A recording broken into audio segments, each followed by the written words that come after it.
Déjà, moi, ce que je voudrais, c'est que l'opposition fasse des propositions, parce que c'est bien de dire depuis 10 ans, effectivement, que ce budget manque d'ambition. Là, ils n'avaient Ce même n'est pas pas le les cas? documents pour pouvoir regarder le détail. Donc, je trouve ça quand même un petit peu dommage qu'on fasse ce genre de réflexion à l'issue du conseil municipal. Ça n'est pas le cas dans le sens où on essaie le plus possible de pouvoir faire des actions, monter des dossiers, avoir des projets pour la commune qui soient réellement utiles. Après, le budget de la commune, c'est 12 millions de fonctionnement. Il faut essayer d'avoir ça en tête. Sur ces 12 millions, on a déjà 45% de la masse qui va juste aux charges de personnel. Ensuite, vous enlevez encore 2 500 000 euros qui vont au CCAS. Donc, moi, je veux bien essayer de faire des miracles, mais si vous voulez, ici, c'est Saint-Pierre, c'est pas Lourdes. Donc, voilà. À partir de ce moment-là, que l'opposition me fasse des propositions sur les services qui doivent être fermés ou les économies que l'on peut faire pour avoir plus de latitude au niveau du fonctionnement et du coup pouvoir verser à la section d'investissement des sommes plus importantes qui nous permettront d'avoir d'autres projets. Des projets, on en a. C'est ce qu'il Mais faut le faire à aujourd'hui, l'avenir, essayer de gratter justement sur la section fonctionnement pour la...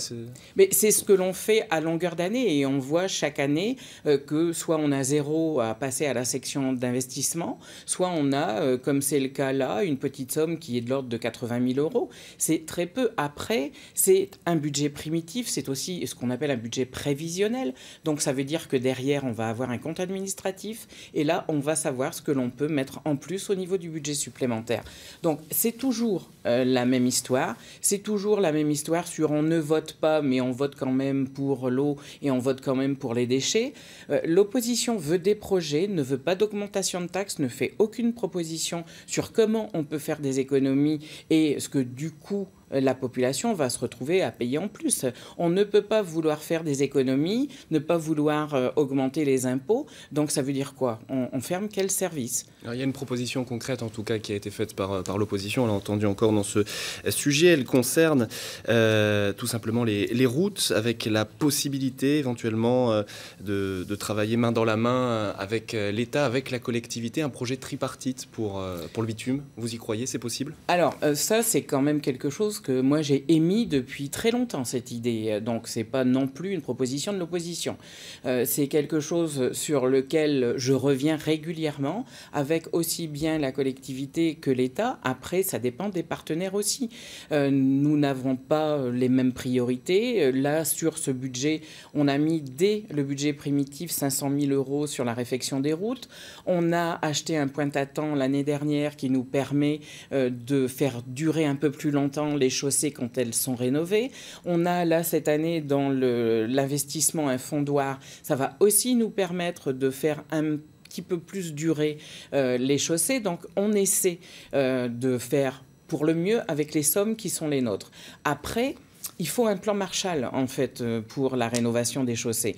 Et il faut le faire à l'échelle du territoire. Mais vous y croyez pas simplement. aujourd'hui? Écoutez, moi, en tout cas, c'est quelque chose que je vais proposer à nouveau. On a un nouveau président du conseil territorial, on a un nouveau préfet. Je vais à nouveau faire cette proposition. Alors en tout cas, il y a un autre dossier qui est revenu sur la table lors de cette dernière séance, celui des déchets, avec là des décisions qui ont été votées à l'unanimité, en tout cas des délibérations.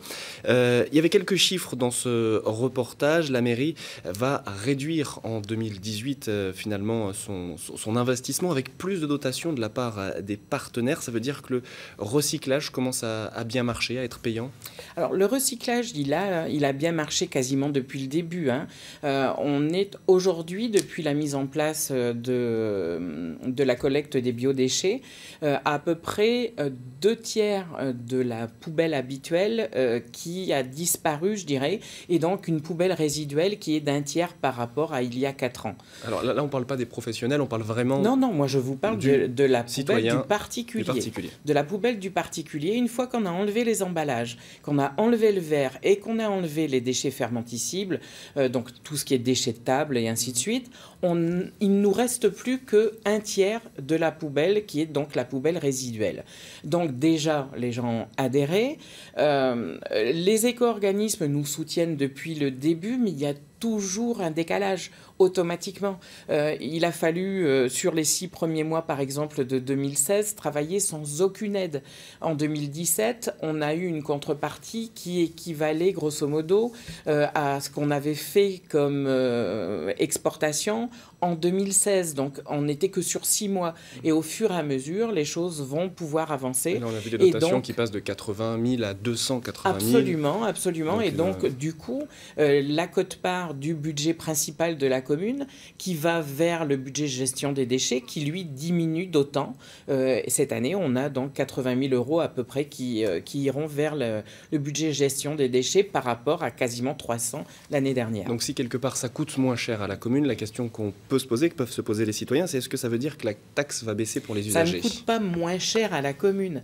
Ça nous permet de ne pas mettre trop d'argent sur le budget gestion des déchets. Mais cet argent, il est réemployé au niveau du budget principal de la commune, du coup. Ça n'est pas quelque chose de pérenne sur le budget gestion des déchets. Il s'équilibre quasiment maintenant. On va, je pense, en 2018 y arriver. Pour autant, on a besoin du prix qui est aujourd'hui payé dans le cadre de la taxe des ordures ménagères. Et de vous à moi, je reviens quand même là-dessus, mais c'est une taxe qui reste très raisonnable pour le service qui est rendu par rapport à la métropole et au fait que voilà, ça n'est pas simple de pouvoir trier, exporter des déchets à partir de Saint-Pierre-et-Miquelon. Vous restez seul sur cette question, ça pèse aussi, ça fait partie des discussions que vous pouvez avoir avec le conseil territorial, avec la CACIMA pour aller plus loin? Oui, alors, pour l'instant, CIGED qui est un petit peu endormi, mais nous discutons toujours avec tous nos partenaires. On a fait d'ailleurs la semaine dernière une réunion avec la commune de Miquelon et avec les services de l'État. Donc Miquelon va pouvoir aussi avancer de manière assez intéressante sur sa propre gestion des déchets en partenariat avec la ville de Saint-Pierre. Et puis, on est obligé, je dirais, sur un aussi petit territoire que le nôtre, si tous les acteurs ne sont pas impliqués, et la CACIMA doit l'être pour, du coup, les producteurs que sont les entreprises et les commerces, enfin voilà. Donc, tous les acteurs sont impliqués. On va avoir un plan d'élimination des déchets qui va devoir être révisé de la part de la collectivité territoriale. Donc, on ira tous dans ce sens aussi. Et puis, il y a un certain nombre d'investissements sur lesquels il va encore falloir qu'on réfléchisse.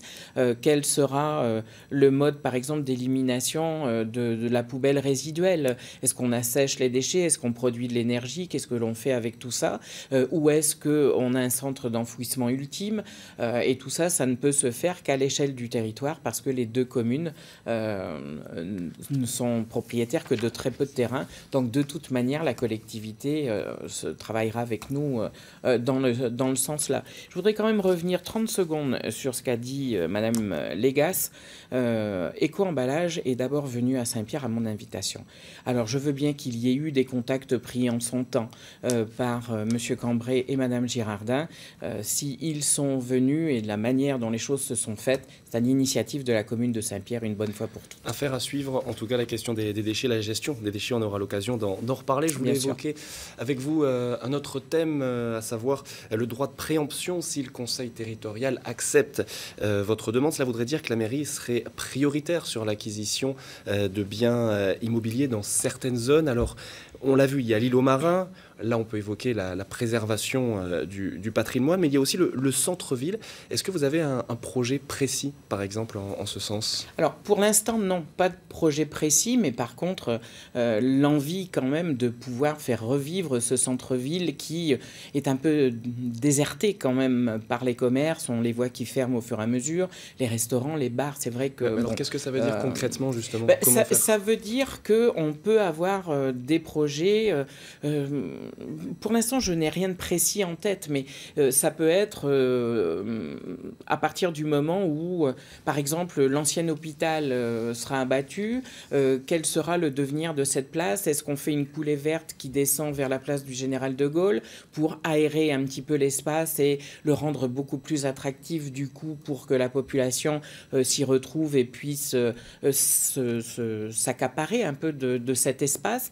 Pour ça, on peut très bien avoir avoir besoin de récupérer quelques terrains, quelques propriétés. Ça veut dire aussi avoir les moyens financiers de le Ça faire. veut dire aussi avoir quelques moyens financiers, mais vous savez, ce droit de préemption, ça n'est pas être propriétaire, c'est pas préempter pour préempter.